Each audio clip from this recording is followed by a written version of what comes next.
안녕하세요. 막을 수 없는 국민의 수다 막국수 시작하도록 하겠습니다. 아, 이거 혼자 하니까 되게 뻘쭘하네요. 네, 반갑습니다. 저는 반전 있는 맑은 영입니다.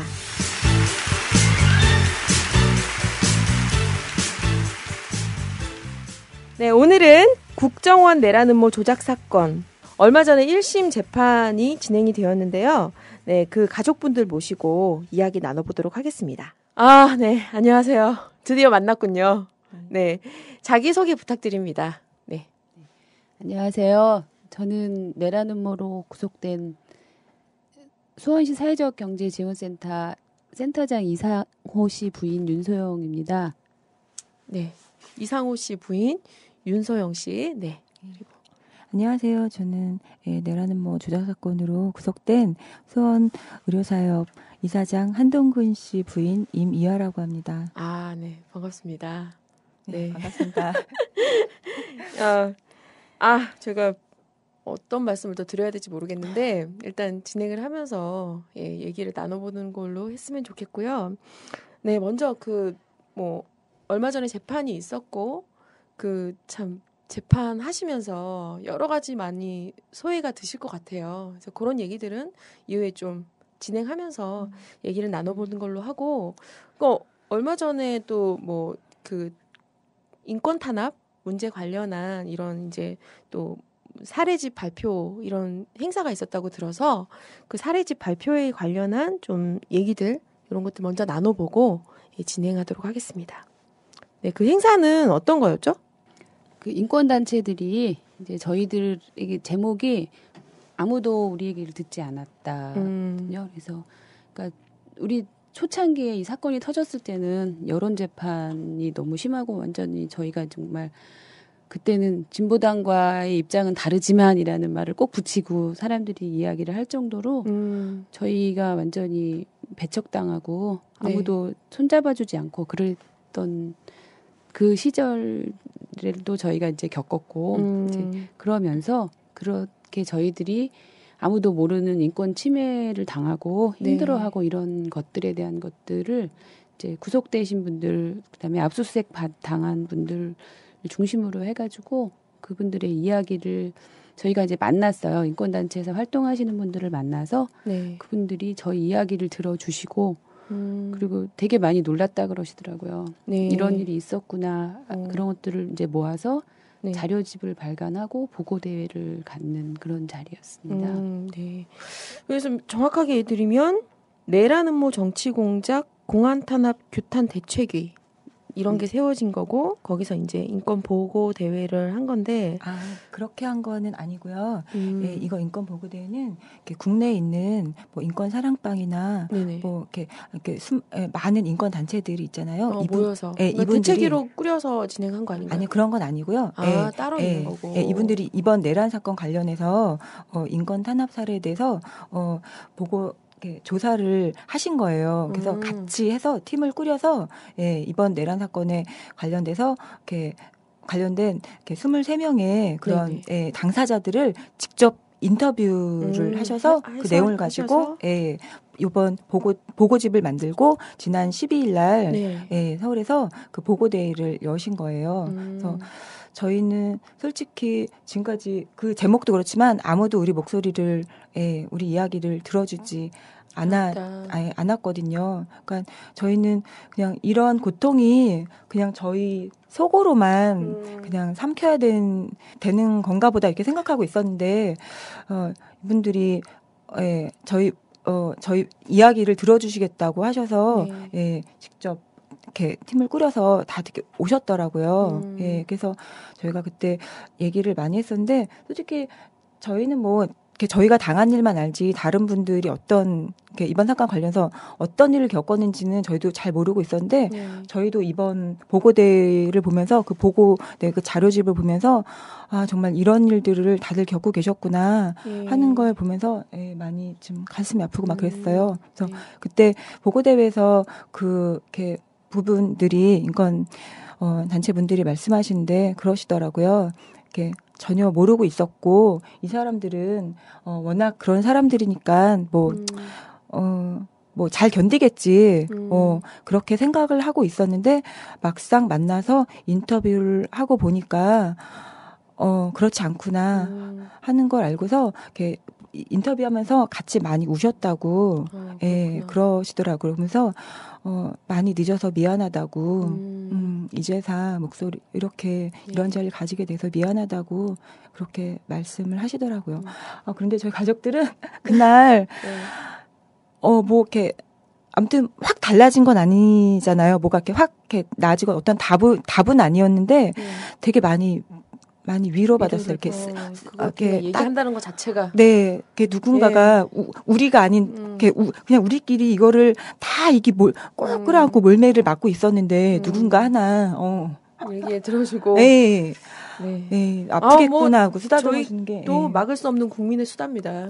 네. 그래서 확실히 그냥 뭐 하면서 진짜 되게 열받았던 거나 뭐 진짜 이런 거 있으시면은 한번 얘기를 해주시면 좋지 않을까 싶은데.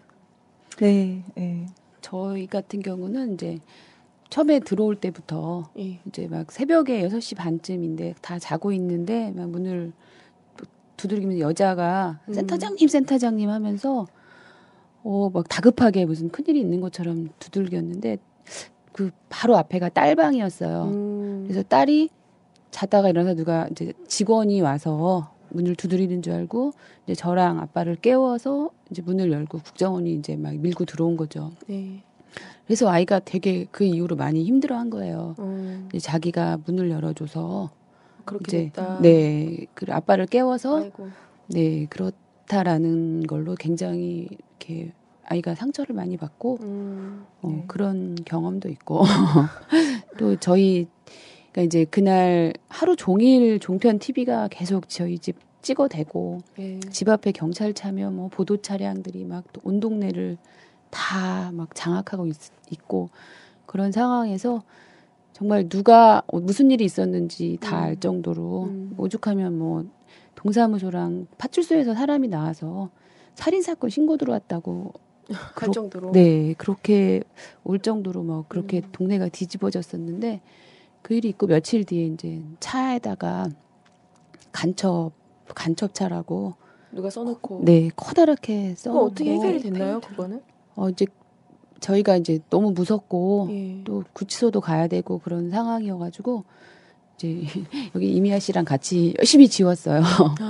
그리고 이제 신고를 했는데 이미 증거를 다 없앴기 때문에 네, 그래서 그거에 대해서는 이제 경찰 수사 종결 된 상황. 네네. 그리고 그래서 아쉽네요. 잡아족쳤어요. 정말 판결도 안 난 그런 사건 가지고 그렇게 들이닥쳐서 그렇게 한다는 게.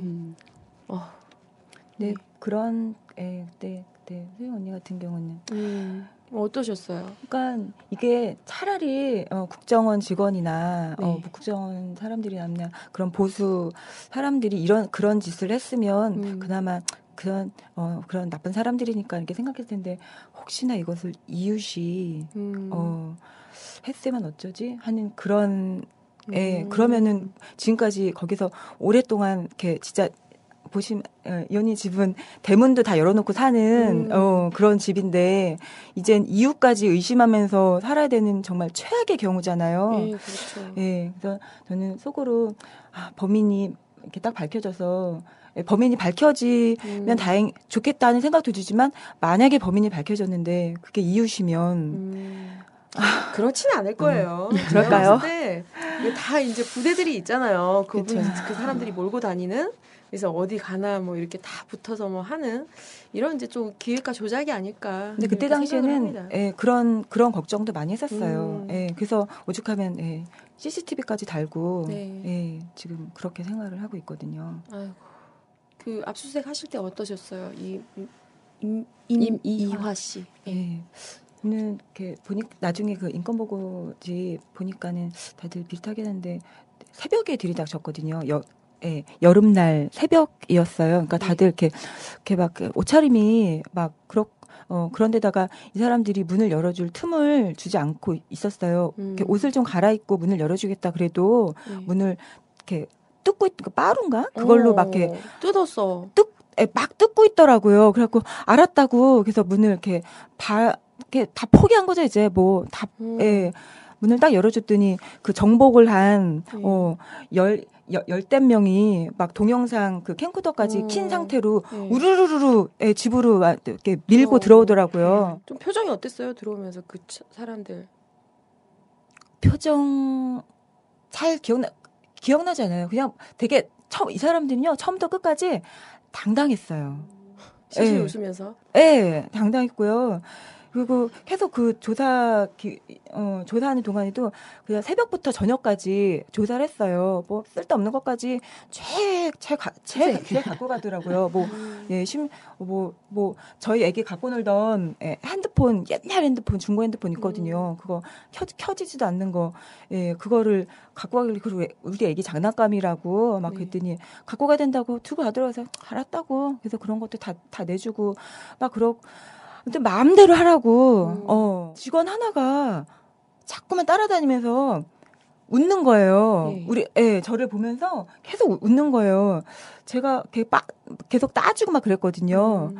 그러면서 제가 너무 기분이 나빠가지고 막 계속 헤헤 막 이렇게 웃으니까 지금 이게 웃을 상황이냐고, 지금 웃음이 나냐고 이렇게 막 따졌어요. 근데 저희 남편도 그때까지 가만히 있다가 같이 막 따졌거든요. 지금 제정신이냐고, 이 상황이 웃을 상황이냐고, 어디서 지금 웃냐고. 웃었어요? 네. 근데 뭐 하는 거야, 걔네? 계속 시정일간 웃는 거예요. 그래서 막 따졌더니 거기 조금 이렇게 기술 담당인지 어떤 좀 약간 직책이 높아 보이는 어떤 사람이 벌떡 웃지도 못하냐고, 사람인데 웃지도 못하냐고, 오히려 더 큰 소리를 치는 거예요. 그래서 이게 무슨 이런 비정상이 다 있나. 이 사람들은 근데 인간 취급을 안 하네요. 우리를 처음부터 범죄자로 범죄자를 본 거예요. 저나 남편이나 다 그런 범죄자 취급을 하고 사람 취급을 안 한 거죠. 그러니까 제가 그러니까 이런 상황에서도 막 저를 보면서 그렇게 막 웃을 수 있었던 거고. 이게 상식적인 건 아니잖아요. 그쵸? 그럼요. 상식적이지 않죠. 지금도 그 생각이 막 나요. 거짓말하고 네. 들어와서 그렇게 남의 집을 수색하면서. 제가 그때도 막 그랬거든요. 왜 이런 짓을 하냐. 뭐 때문에 근거가 뭐냐. 그랬더니 남편한테 물어보라는 거예요. 남편은 모르죠. 남편도. 그래갖고 제가 막 저 지호한테 하다못해 교통 범칙금 영수증이 날라와도 그 근거로 사진을 같이 보내주는데 어떻게 설명 한마디가 없냐. 도대체 이 아론 이 산악회는 뭐냐 설명해달라. 남편한테 물어보라고만 그러는 거예요. 남편도 몰라서 그러고 있는데 이 사람들은 지금 생각하니까 설명해줄 말이 없었던 거라는 생각이 들어요. 맞아요. 저도 그런 생각이 드는 게 저도 압수수색을 당한 적이 있거든요. 그렇게 하다 보니까 있죠. 밖에서 똑똑똑 두드리기만 하면은 신경이 확 곤두서는 거예요. 그쵸. 근데 제 주변에 이제 많은 분들은 선님이나 이렇게 이제 가족분들도 또 압수수색 당하신 분들도 있는 분들 보면 그냥 똑똑똑 두드리는 거 자체에 그냥 다 노이로제에 걸려가지고 어디 집에 가면 이거 두드리질 못하잖아. 다 전화하거나 바로 앞에 있어도 너무 놀래니까 사람들이. 그쵸. 그래서 그런 이제 여러 가지 진짜 말도 안 되는 그런 그게 생기잖아요. 그래서 이런 하나하나가 얼마나 큰 인권 살해이고 탄압인지 정상적인 생활이 안 돼요. 내란음모 당사자 23분의 그런 탄압 사례를 보고대회를 진행했고요. 그래서 인권보고대회 자료집이 있습니다. 그래서 이거 어디 가시면 더 보실 수 있냐면 내란음모 정치 공작 공안 탄압 규탄 대책위라는 곳에 홈페이지가 있다고 합니다. 그래서 영문으로는 GONGJAK 공작이죠. 공작.org 이렇게 쳐서 소위 내란음모 인권보고서라는 것이 있다고 하는데요. 여기를 보시면은 정말 인권 탄압 사례가 어느 정도인지 더 알 수 있을 것 같고요. 네, 이거 보시면서 일반인 분들의 좀 보시면서 반향이 좋다고 합니다. 그래서 한 번씩 읽어보시고 많이 또 느끼셨으면 좋겠습니다. 진짜 전경차 한 대 없고 국내에 있는 언론사들가 그 좁은 그 주택가 골목에 완전 빽빽히 들어찼거든요. 네. 아까도 그러셨잖아요. 처음 방송 시작하기 전에도 핸드폰 끄고 할까요? 이랬더니 핸드폰 끄면 또 아로라고 네, 할까봐. 이거는 이래도 아로고 저래도 아로고. 이래도 아로고 저래도 아로고 그러니까 사람을 이게 노이로제 만드는 거죠. 네. 네. 언젠간 이런 탄압에 또 대가를 받을 수 있는 날이 있지 않을까. 네, 열심히 싸워야 될 것 같고. 네. 다음으로는 재판 상황에 대해서 좀 더 얘기를 깊이 나눠봤으면 좋겠는데 재판을 45회를 하셨다 이렇게 들었어요. 그래서 45회 하시면서 이제 여러 가지 이제 당황했거나 억울했거나 또 딱 재판 하는 상황 이런 것들 참 들으면서도 겪으면서도 참 많은 생각들이 드실 것 같은데 거기에 대한 얘기를 좀 해봤으면 좋겠는데요. 네, 먼저 좀 하면서 재판 과정에서 와 이런 건 너무 당황스럽다거나 이럴 수가 라고 했던 이런 것들에 대해서 얘기 좀 나눠봤으면 좋겠어요. 먼저 제가 알기로는 뭐 잘못된 단어 수가 1113개 그 다음에 뭐 녹취록에 잘못된 어떤 그게 720여 곳이 찾아냈다. 잘못된 것을 이렇게 알고 있는데 좀 어떠셨나요? 진행하면서. 그러니까 재판을 저희가 이제 거의 매일 일주일에 4번 그것도 아침부터 밤늦게까지 어느 날은 뭐 8시, 9시에 구치소 들어가서 밥 먹고 뭐 10시에 소등하는데 그래서 다른 일상생활을 전혀 할 수 없을 만큼 이렇게 재판이 진행되고 뭐 이렇게 막 굉장히 속도전과 양 이런 것들이 엄청났었던 재판이었는데 네. 그 자체도 굉장히 웃기는 얘기라고 그러더라고요. 이제 지금서 판사가 80개가 자기가 갖고 있던 거랑 이 사건하고 바꿨대요. 재판을 네. 가지고 있던 그래서 재판을. 이 재판 하나만 하는 거고 일주일에 4번씩 재판을 하는 경우도 여태까지 없었고 어떻게든 이 재판을 빨리빨리 끝내서 자기들이 원하는 그런 결론으로 가기 위해서 계속해서 재촉해왔고 달려왔던 것 같더라고요. 아니 일주일에 재판 4번씩 하면은 생활이 되세요? 그러니까 저희도 그런데요. 네. 그 변호인단들도 이거를 변론을 준비할 시간이 없는 거예요. 오늘 변론 그러네. 준비하고 또 내일 재판하는데 그러니까 매일매일 밤을 새시는 거죠. 아니 어쩌면 이런 경우가 있을 수가 있지? 근데 다들 놀래더라고요. 그 정도만이 이게 되냐고. 아니라 그러니까 그 변호인과 그다음에 이제 피고들이 서로 이게 유기적으로 계속해서 만나서 뭐 어떤 거에 대한 논의도 해야 되는데 그 피고인 접견할 시간조차 없는 이거 거예요. 자체가 인권 탄압이네. 네. 하여튼 그렇게 몰아치는 재판이었어가지고 네. 저희 가족들도 뭐 매일 재판을 방청할 수는 없었고 또 그 재판 과정이 굉장히 지루하고 힘들어요. 뭐 그쵸. 하루 종일 녹취록을 듣는다든가 또 막 갔는데 펜스를 쳐놔가지고 네. 뭐 국정원을 보호한다는 미명하에 뭐 사실 저희는 뭐 재판 가면 남편 얼굴 한 번이라도 더 보러 가는데 가려져서 남편 얼굴도 안 보이고 소리도 웅웅거려서 잘 들리지도 않고 네. 그렇게 재판이 진행됐었거든요. 그래서 재판마다 참 되게 갈 때마다 웃긴 일도 많고 기도 안 차고 했었는데 그걸 다 일일이 기억은 못 하겠는데 제일 웃겼던 거, 제가 개인적으로 제일 웃겼던 거는 이제 설악산에 그 관리인이라는 분이 오셨어요. 네. 그래서 이제 아로가 뭐 이석기 위원을 보위하기 위해서 그 산악훈련을 하고 막 그랬다고 막 언론에서 막 대대적으로 떠들었었던 예, 맞아요. 네, 그 적인데 그래서 그분이 이렇게 두 사람이 나왔어요. 이틀에 걸쳐서 그거를 증언을 했는데 검찰들이 증인으로 불렀어요. 근데 그냥 순박하신 그냥 산장 그 관리하시는 그런 분들이에요. 네. 그래서 검사들이 계속 몰아가려고 이제 그 사람들 복장이 어땠냐 그러면 일반 사람들하고 똑같았다. 그리고 그런 적이 있었냐. 그 그냥 내용은 어떤 거냐면 산불 계도 기간이라서 거기를 이제 가면 안 되는 거예요. 일시적으로 입상 금지 시키고. 입상 금지 시켜놨기 때문에 가면 안 되는데 이제 그쪽으로 잘 모르고 또 그때가 4월이었기 때문에 뭐 그렇게 막 산에 그런 어려움이 있다, 위험이 있거나 뭐 그런 것도 아니었고 그래서 그냥 아무 생각 없이 갔던 것 같아요. 그래서 이제 갔다가 이제 나오는데 그 관리인한테 걸려서 이제 범칙금을 물었어요.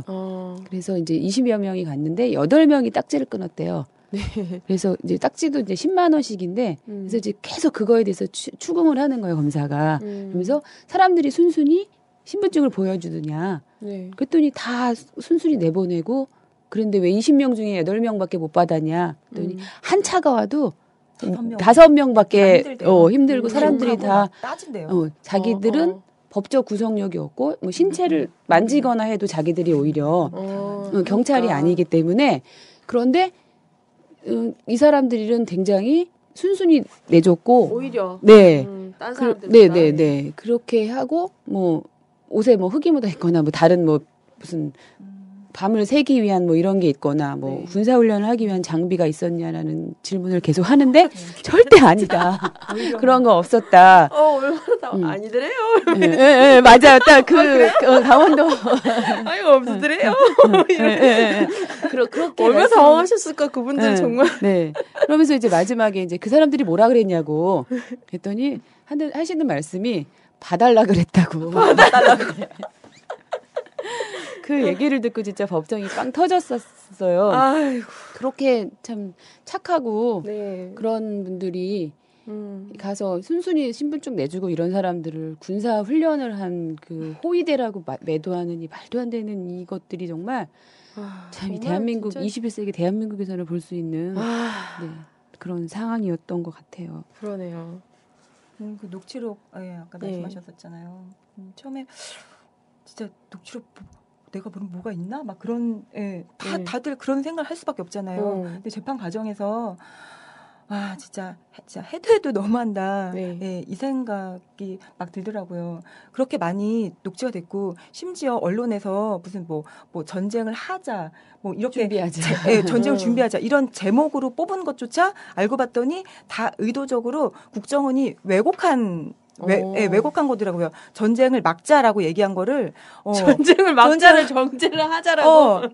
전쟁을 준비하자. 이걸로 이 잘못된 거를 기사 제목으로 뽑아서 지금 대대적으로 마녀 사냥을 한 거잖아요. 그렇죠. 그런데 더 웃긴 건 그 녹취록으로 한국일보 기자들이 기자상을 받았어요. 그것도 2번이나. 저는 그 기자상을 받았다는 그 기사를 보고 그날 밤 잠을 못 잤어요. 네. 어떻게 이게 무슨 정의고 이게 무슨 양심인가. 예. 저도 이렇게 지역에 이렇게 작은 신문사에서 일을 했었는데요. 진짜 양심 있는 기자라면 진짜 내 앞에 우리 앞에 와서 무릎 꿇고 사죄를 해도 모자랄 판에 어떻게 상을 받을 수가 있나. 그런 진짜 너무 억울하고요. 그 기자들이 잘못 냈다고 정정 보도해야 되는 거 아니에요?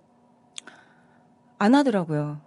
그러면서 뭐 자기네들은 문제 없다. 솔직히 그 기자들도 이렇게 서로 이렇게 국정원하고 서로 국정원은 안 줬다.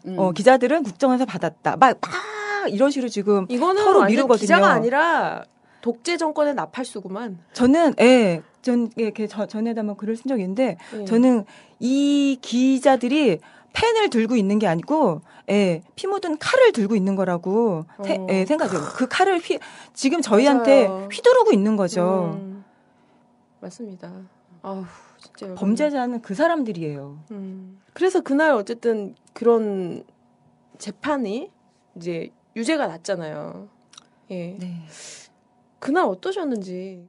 그 전에 이제 과정에서 나올 줄 알았어요. 정말 재판 과정을 다 보고 그 재판을 저희만 보는 게 너무 아까웠어요. 이거 진짜 생중계에서 전국에 다 좀 온 국민이 다 봐서 진실을 정말 이게 진실이라는 것을 알았 수 있을 텐데 정말 누구라도 뭐 상식까지도 필요가 없어요. 과정이 어떻게 돌아가는지 정말 그것만 이 재판 과정만 같이 보면 누가 조작이고 누가 범죄자인지를 누구라도 알 수 있는 그런 것들을 이제 하여튼 머리가 있다면 그런 재판이었기 때문에 저희도 당연히 나올 줄 알았고 남편들도 나올 줄 알았고 저 변호사들도 당연히 그래서 막 꽃다발도 준비하고 이런 것들 꽃다발 다 준비하고요. 전날 집 청소 다 해놓고 먹을 거 준비 다 해놓고 그날 남편 추울까봐 저희 옷도 다 준비해 갔거든요. 막 그냥 급한 마음에 나오다가 다시 들어가서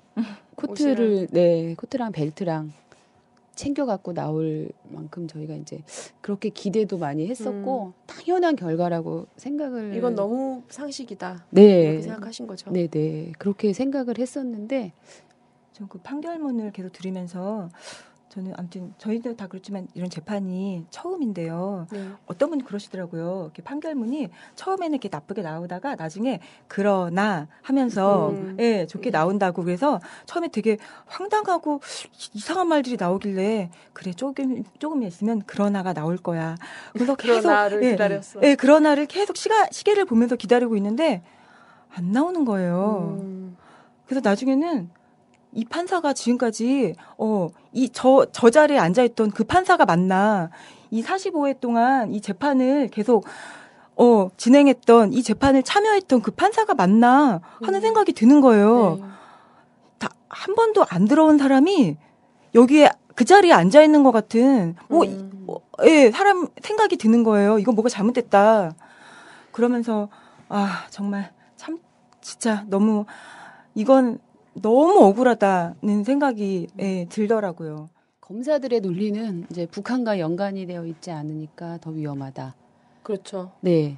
그런 말도 안 되는 걸로 미래에 있을지도 모를 재범을 네. 막기 위해서다. 격리시켜야 된다고 그렇게 20년을 구형을 한 거고 판사는 그동안에 자기도 코웃음을 치고 그랬던 오락가락하는 그 프락치의 말만 그 말이 마치 진실인 것처럼 그 말도 왜 맞냐면 10명이 넘는 사람들의 실명을 거론하고 그동안 자기가 진술한 것들에 대해서 자기가 직접 겪지 않으면 할 수 없는 얘기들이기 때문에 신빙성이 있다고 그러면서 그 말만 가지고 그 녹취록과 자기 그 진술서를 기반으로 해서 죄가 있다라고 이제 7년, 4년, 6년 이렇게 12년 구형을 한 것이고 그래서 보니까 논리가 같더라고요. 그런 것들이. 더 심하죠, 검찰보다. 검찰보다 판사가 더 심하더라고요. 그래서 도저히 저도 이제 이해가 안 가고 막 그러면서 이제 그런 생각까지 들더라고요. 이 사람이 이제 승진 케이스였다 그러더라고요. 그리고 이 판사만 남겨놓고 나머지를 김정훈 판사죠? 네, 김정훈 판사. 김정훈 판사를 빼고 나머지는 다 인사발령을 시켜놓고 지금 현재 혼자만 남겨둔 상태인 거고 그래서 근데 아무리 사람이 승진이라든가 자기 미래가 보장돼도 이렇게까지 할 수는 없는 거거든요. 근데 그러게 나중에 어떻게 감당하려고 그러지? 그러니까 사람이 양심이라는 게 있고 정말 근데 이제 어떤 분이 그러시더라고요. 분명히 이거는 약점을 잡히거나 빌미를 잡혀서 이성윤이가 그랬던 것처럼 국정원에 그런 것들 때문에 너 매장시키겠다라는 협박이라든가 이런 거가 아니면 이런 일이 있을 수 없을 거라는 그런 얘기를 들었는데 그 말을 들으니까 이제 그림이 좀 그려지고 딱 그럴 수도 있겠다라는 생각이 들더라고요. 네. 어쨌든 그 판결이 난 이후에 여러 당에서도 입장을 발표를 했어요. 그래서 잠깐 소개를 해드리면 진보당은 명백한 정치 재판이자 사법 살인이다 이렇게 말하면서 우리나라의 민주주의는 죽었다 이렇게 얘기를 했었고 민주당에서는 국민 상식에 반하고 시대 흐름과 동떨어진 위법 행위에 대한 사법부의 판단이다 이렇게 평했네요. 네. 뭐죠? 뭐 어쩌다는 거지? 새정치연합에서는 헌법과 민주주의를 위협하는 행위에 대해서는 반드시 단호하게 책임을 물어야 한다고 밝혔다. 이 재판정에 좀 나오시는 분들인가 이분들 뭐죠? 궁금한 게 있는 게 참 그 이전 시기에 재판 하시기 전에 많이 다니면서 실제 이제 탄원서도 받으셨을 테고 그러면서 여러 이제 정치인들이나 아니면 정치인들뿐만 아니라 여러 시민분들이나 많은 분들을 만나셨을 것 같아요. 그 속에서 느꼈던 감정이나 좀 얘기들이 있으면은 같이 좀 듣고 싶다. 특히나 정치인들. 저는 꼭 찍어. 맛있죠? 예, 궁금합니다. 그래서 또 좀 만나보신 분들 있으세요? 저희는 정말 많은 분들을 만나봤어요. 네. 저희 가족들이 그때 구형 계속 탄원 활동 계속 하다가 구형을 앞두고 집중적으로 좀 인사들의 탄원서를 좀 받아서 남편들을 석방시킬 수 있도록 좀 해보자 그래서 다 전폐하고 애들도 그냥 집에 탄 사람 아끼고 생활도 다 접고 다 서울로 올라와서 계속 인사들을 만났어요. 네. 뭐 종교계, 문화계, 뭐 정치계에서 다 만났어요. 이제 저 같은 경우는 이렇게 가족들이 다 나눠서 저 같은 경우는 거의 한 2주 동안 국회의원회관에서 살았던 것 같아요. 아침 새벽밥 먹고 국회회관 올라가서. 만나셨겠네요. 근데 그때가 회기 기간이 아니라서 또 워낙 거기 국회의원들이 또 저도 몰랐는데 회관에 사무실에 계속 앉아 계시지는 않더라고요. 그래서 많은 분들을 만나지는 못했는데 주로 민주당 의원님들 위주로 해서 이렇게 다 만났어요. 근데 다 계속 의원들 많이 못 만나고 막 그러고 있었는데 우연히 엘리베이터 앞에서 안철수 의원님 만났어요. 그래서 안철수. 네. 그 TV에서만 보던 분을 이마팍에 나오셨던. 그래서 긴가민가 안철수다. 그래서 이렇게 달려가서 이렇게 막 악수했더니 손을 딱 잡아주시더라고요. 네네. 그래서 우리가 누군지 이렇게 모르시니까 저희가 지금 내라는 뭐로 해서 구속된 부인들인데 지금 탄원 서명 받고 있다. 지금 좀 있으면 구형인데 우리 남편을 좀 구해달라. 지금 탄원서에 서명을 좀 해달라. 이렇게 정말 절절함을 담아서 이렇게 만나기도 힘든 그것도 안철수 의원을 만났으니까 얼마나 반갑겠어요. 그래서 딱 했는데 그 의원님이 이렇게 맨날 TV에서 보던 웃는 얼굴로 이렇게 옆에 계신 보좌관인가 비서관인가 하는 분한테 이렇게 고갯짓을 이렇게 하시더니 이것 좀 대신 받으라고 저희가 이렇게 탄원서를 내미니까 그거를 그 의원님한테 내밀었는데 의원님이 옆에 있는 비서관한테 이것 좀 받으라고 딱 그러시더라고요. 고갯짓으로 하면서. 그래서 그걸 딱 보면서 그래도 그동안 많은 의원들을 만났는데 그 의원들 중에는 막 우리한테 막 대놓고 뭐라고 하는 의원도 있었지만 그래도 탄원서는 가족이 내미는 탄원서는 그래도 서명을 하든 안 하든 다 받아주셨었거든요. 근데 그거를 딱 안 받는 의원이 딱 2명이었어요. 안철수 의원하고 심상정. 의원에서 둘 다 똑같이 엘리베이터 앞에서 만났는데 둘 다 똑같이 옆에 있는 사람 보고 대신 받으라고 그러더라고요. 그래서 저는 참 이렇게 딱 보면서 안철수 의원 잘 모르고 근데 좀 막 그랬는데 참 차가운 사람이구나. 그런 생각이 들었어요. 참 사람 만나봐야 아는 거예요? 만나봐야 아는 건가 봐요, 진짜. 뭐 이걸로 다 판단할 순 없지만. 뭐 그럴 순 없죠. 이걸 판단할 수 없지만 그래도 어떤 일면을 드러낸 건 아닌가.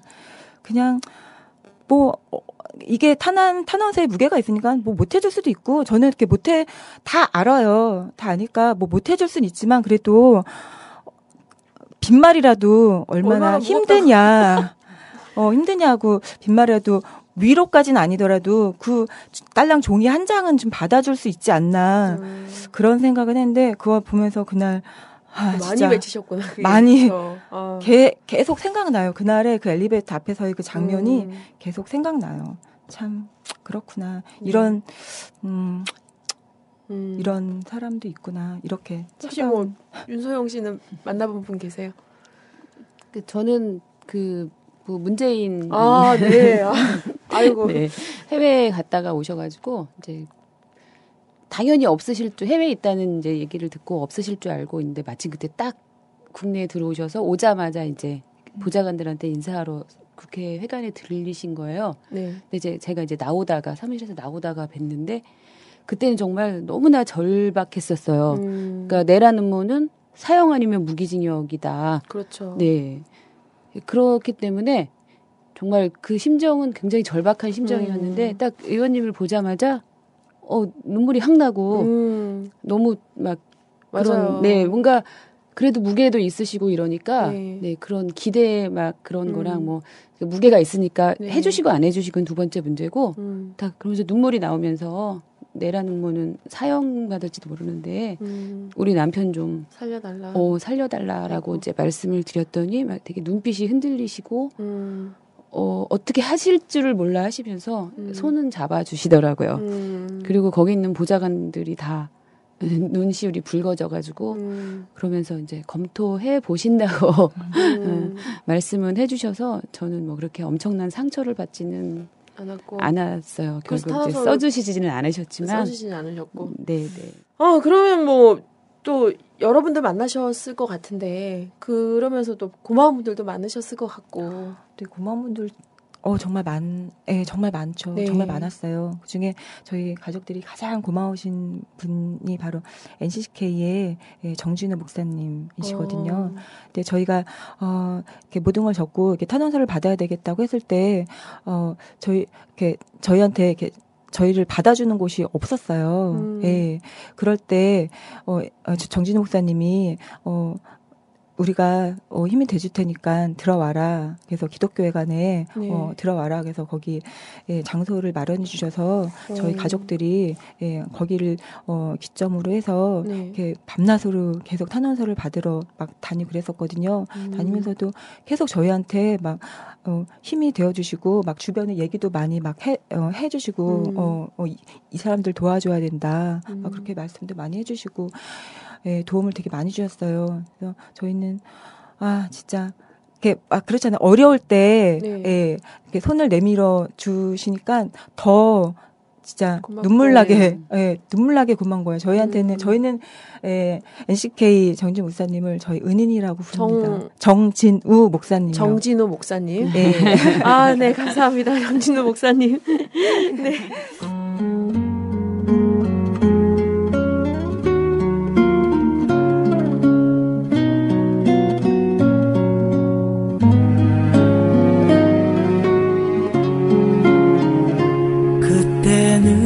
사랑을 몰랐죠.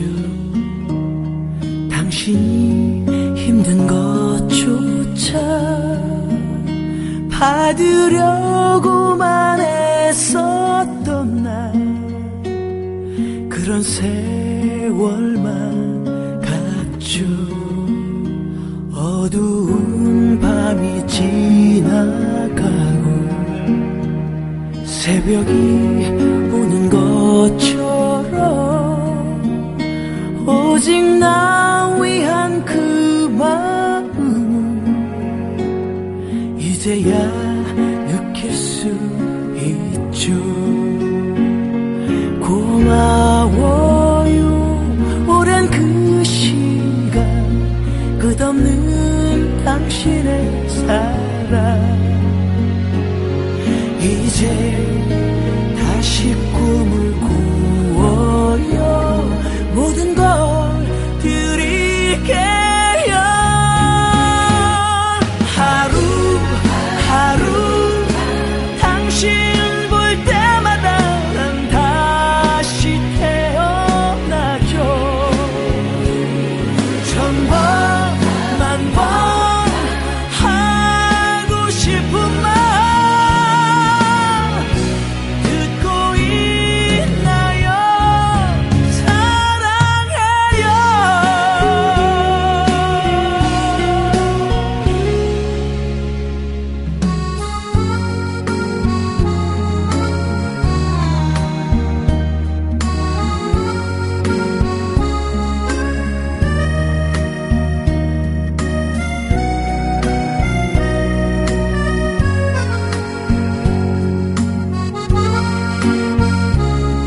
다니시다 보면 또 상처받고 많은 뭐 여러 가지 또 맺히는 게 많으실 것 같아요. 네, 뭐 말할 수가 없고 탑을 쌓아도 탑을 쌓아도 아이고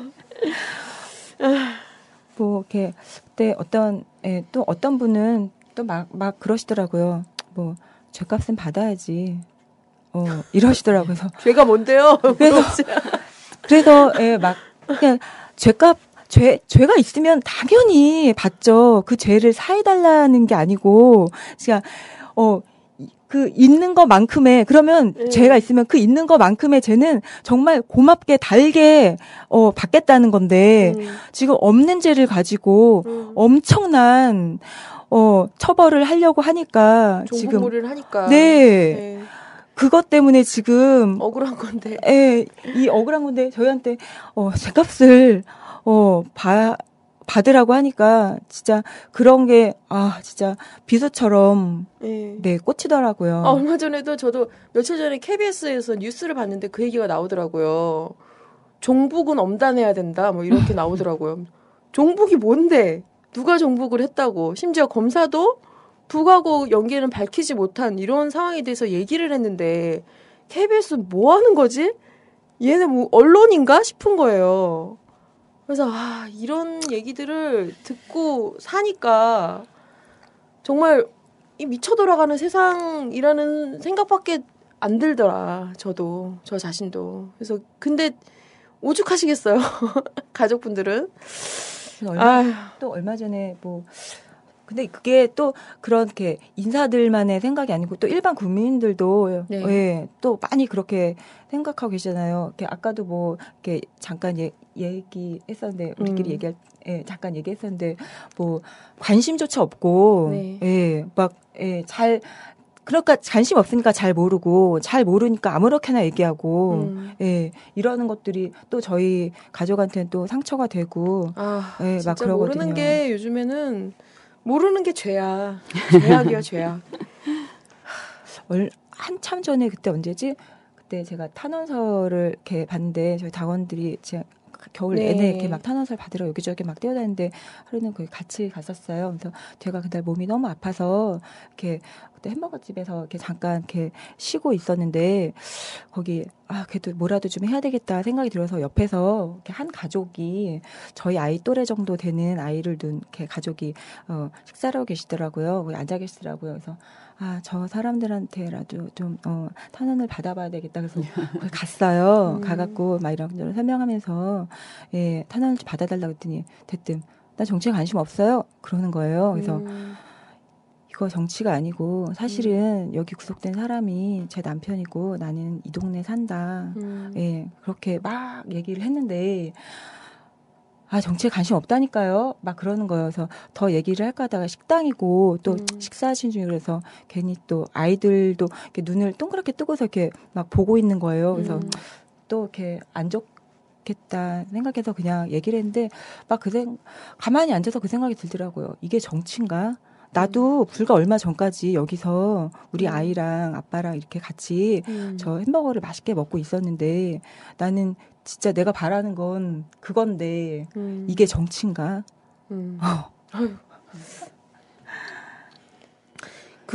저는 그런 생각이 들어요. 진짜 지금 이 부분에 대해서 누구나가 다 외면하게 되면 언젠가 칼끝은 자기한테 온다. 네. 이건 너무 분명한 사실인 거예요. 네, 제가 하고 싶은 말도 바로 그 말이에요. 이게 왜 남일이냐. 이런 비양심이 다 가는 거잖아요. 온 사회에 이런 비양심이 판치는 세상이 될 수밖에 없는 거거든요. 재판정에서까지 이러면 도대체 어디서 어떻게 양심적으로 생활하겠냐. 저는 다르지 않다고 봐요. 숭례문에서 소나무 다 해가지고 이렇게 있잖아요. 장인들이 이렇게 헤쳐먹은 거나 얼마 전에 진짜 부산외대 이런 사건이 났지만 거기서도 건물에 부실 공사 이런 것들 때문에 아이들이 죽고 이런 현실이 왜 생기냐. 이런 비양심에서부터 시작돼서 쭉쭉 가니까 윗물이 맑아야 아랫물이 맑다고 그런 현실들이 다 정말 우리를 갉아먹고 이 사회에서 사람들 정말 필요 없는 사람들을 죽음으로 내몰고 있는 거죠. 그러니까 죄 없는 사람들을. 그 일제 청산 안 됐고 뭐 그런 것들을 이제 책에서만 배우고 네. 계속 그게 문제다 뭐라고만 근데 이게 정말 요즘 같으면 굉장히 절실한 게 그 뭐 23년 만에 밝혀지고 33년 만에 밝혀져서 무죄가 됐는데 그 검사 누구라고 이름을 다 쓰고 기자 인터뷰까지 하잖아요. 네. 근데도 너무 오래돼서 기억이 안 난다. 그러든가 뭐 그때는 그때는 자기가 옳았다라는 말도 안 되는 그런 것들을 하면서도 여전히 떵떵거리고 네. 그리고 자기들의 삶을 계속해서 전혀 조금도 지장받지 않고 살아왔던 사람들이 있는 한 이 사회의 양심을 기대하거나 양심을 지키고 손해를 보라는 그런 교육을 할 수 있는 그런 사람이 얼마나 되는지가 요즘에 굉장히 절절히 느껴지는 네. 그런 시대인 것 같아요. 맞습니다. 그래서 네, 저희는 진짜 그 26년에서 나왔던 그 사람들의 심정이 정말 아주 너무나 이해가 되는 거예요. 그러니까 저희가 상처를 받고 계속 그랬던 것들이 인권 보고 대회 때 들은 얘기인데 네. 치유가 되는 가장 좋은 방법은 책임 있는 사람들의 처벌과 사과. 맞습니다. 네, 그런 것들인데 그 26년 그 영화랑 만화 보면 그렇잖아요. 그 사람들이 자기 손으로 죽이고 싶어 하잖아요. 떵떵거리고 잘 살고 있고 경호를 네. 받고 있는 전두환을 죽이고 싶은 그 마음이 정말 너무 지금은 아주 너무 이해가 잘 가고 그래서 정말 사회가 그것들을 개인이 응징하지 않아도 되는 그런 잘못된 것들을 책임질 수 있는 사회로 만들어야지만 그 모든 것들이 좀 바뀌지 않을까. 네. 그렇습니다. 이후에 이제 뭐 2심 준비를 또 하셔야 되는데 저는 그게 되게 지금 얘기를 듣고 보니까 이 재판정이 엄청나게 진짜 비상식적으로 빨리 굴러가는 것 자체가 뭔가 목표를 향해 돌진하는 이런 그쵸. 느낌이다. 불안해요. 네. 사실 지금 이제 진보당 사건과도 관련해서도 진보당의 이제 정당 해산 문제 이거 가지고 이제 같이 굴러가고 있는 거잖아요. 네. 그래서 이제 진짜 바빠 맞은 상황에서 그런 논리를 그냥 만들려고 하는 네. 이런 상황밖에 안 되는 이런 과정으로 가고 있는데 이것들을 참 빨리 우리가 함께 힘을 합쳐서 만들어가지 않으면 실제 이게 정말 엄청난 후과로 오겠다 이런 생각이 좀 많이 들었어요. 그래서 참 여기 계신 분들도 이후에 또 어떻게 결심하고 계신지 저는 그런 얘기 듣고 싶거든요. 아니 저는 어떤 생각이 들었냐면은 사실 이제 어제 그저께죠 사건이 딱 재판 판결이 나고 전화를 해야겠다. 근데 어떡하지? 뭔가 어떻게 위로를 드리지? 뭐 이런 생각에 전화를 했잖아요. 그래서 이제 윤소영 씨가 딱 받으셔서 네, 예전에 한번 나가기로 했는데 나갈 때가 됐죠. 이렇게 얘기를 딱 하시는데 그러면서 이제 옆 주변에 웃음소리가 하하하 이렇게 들리더라고요. 이거 딱 들으면서 뭔가 내가 오히려 더 위축돼 있었구나 뭐 이런 생각도 들고 참 오묘한 감정이 들었던 것 같아요. 그러셨구나. 네. 그날 사실 판결 딱 끝나고 저희 가족들 완전 소위 말하는 멘붕이었거든요. 네. 진짜 내일 해가 밝을 것 같지 않은 그런 암담함. 막 저는 그 변호인 영화를 봤는데 거기에서 그 진우 엄마 그 심정이 진짜 숨이 쉬어지지 않는 그런 생각이 딱 들더라고요. 근데 여기 소영 언니는 이렇게 슬픔을 이렇게 고통을 그렇게 저처럼 이렇게 눈물로 울면서 극복하는 사람이 있는 반면에 과도한 리액션으로 극복하는 사람인데 여기 소영 언니는 그런 부류인데 아마 그러셨을 것 같아요. 리액션이죠.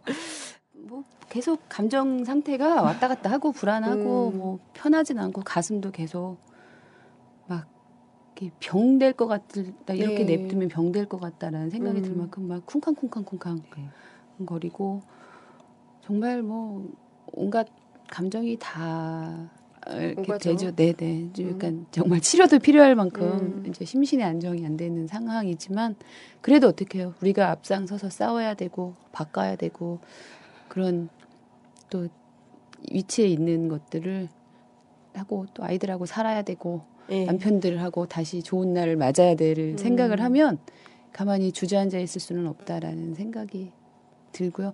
왜 이게 그렇게 억울하지 않고 이게 그런 것들이 뭐냐면 내일 같지 않은 게 저는 이 사건들을 쭉 보면서 이게 이미 초창기에 기획되어 있는 시나리오가 다 짜져 있는 거에 우리 남편들은 캐스팅된 배우다라는 생각이 들더라고요. 그러니까 이게 우리 남편이든 다른 사람이든 판사가 이렇게 나오는 것들이라든가 이런 것들이 이미 다 이 이후의 일까지도 얘네들은 시나리오를 짜가지고 이미 가고 있는 것들인 거지. 이게 내 남편이어서 내가 억울하고 내가 그러고 있을 상황이 아닌 이걸 바꿔내기 위해서는 그 남편이 그리고 배우로 캐스팅됐으면 우리는 가대비로 캐스팅돼서 자기 역할에 맞춰서 하는 것이 또 맞는 것이 아닌가 네. 아유, 생각이 들더라고요. 여러분 함께 하고 도와주십시오. 저희도 집에 저희 남편이 지난번에 왔을 때 저희 아이한테 아빠가 지금 저희 아이는 아빠가 일하러 간 줄 알고 있어요. 그래서 아빠가 일 다 하고 3월 달에 올게 그런 거예요. 그랬더니 이제 점점 3월 달이 다가오잖아요. 그러니까 아이가 어느 날은 달력을 3월 달로 바꿔서 걸어놓은 거예요. 그래서 아직 2월 달 남았는데 왜 3월 달로 바꿨냐 그랬더니 3월 달에 아빠가 오신다 그랬어요. 그러는 거예요. 그래서 어쨌든 그래서 그날 아침에 오늘 아빠 데리고 올게. 그러고 갔거든요. 근데 그래서 저녁에 저희 아이한테 아빠가 일이 좀 더 늦어져서 못 오실 것 같아. 그랬더니 아이가 아빠 미워 그러는 거예요. 그래서 그래. 뭐 할 말이 없는 거예요. 그래서 아이한테 아이가 그럼 아빠 몇 월 달에 와? 그러는 거예요. 그래서 아무 말을 못 하고 있으니까 4월? 5월? 그러는 거예요. 그래서 그건 엄마가 아빠한테 다시 물어봐서 얘기해 줄게 그랬거든요. 저는 그러니까 절망하고 있을 선택지가 없어요. 싸워서 빨리 아이 아빠를 빨리 석방시키고 저희 가족 다시 저희 아이 소원대로 아빠랑 캠핑도 가고 전 그래야 되기 때문에 살아야죠. 살아서 살아야죠. 열심히 싸우고 또 다시는 이런 일이 일어나지 않도록 그때 계속 생각나요. 그날 그 햄버거 집에서 만난 그 가족들한테도 이런 고통이 오지 않도록 제가 지금 더 열심히 싸워야 되겠다. 그런 생각이 들어요.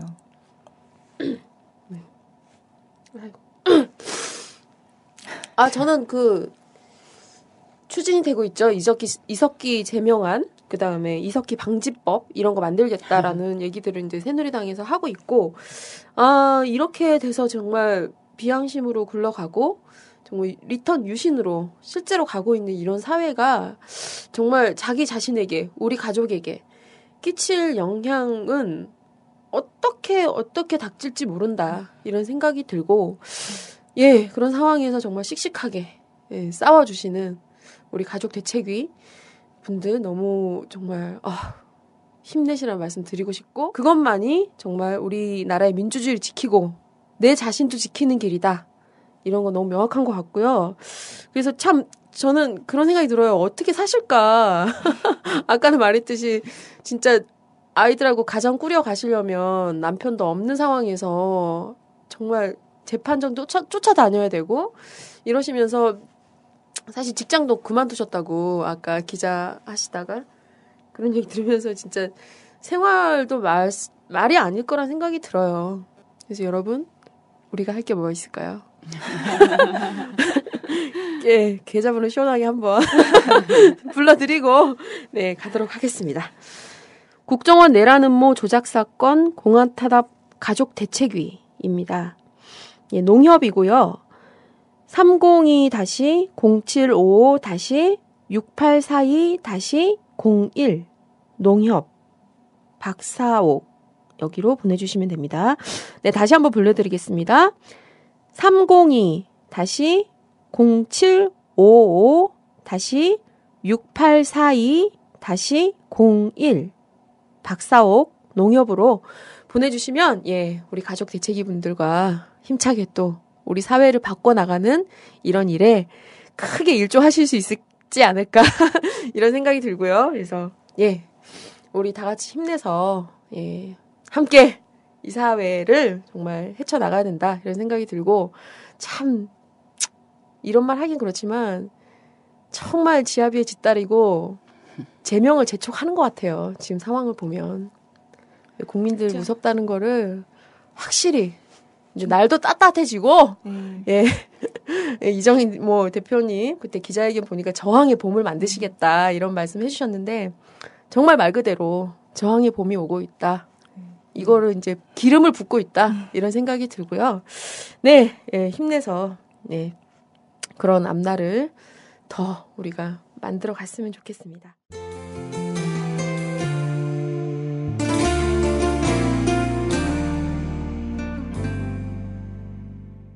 마지막으로 저희가 신청곡 받고 있거든요.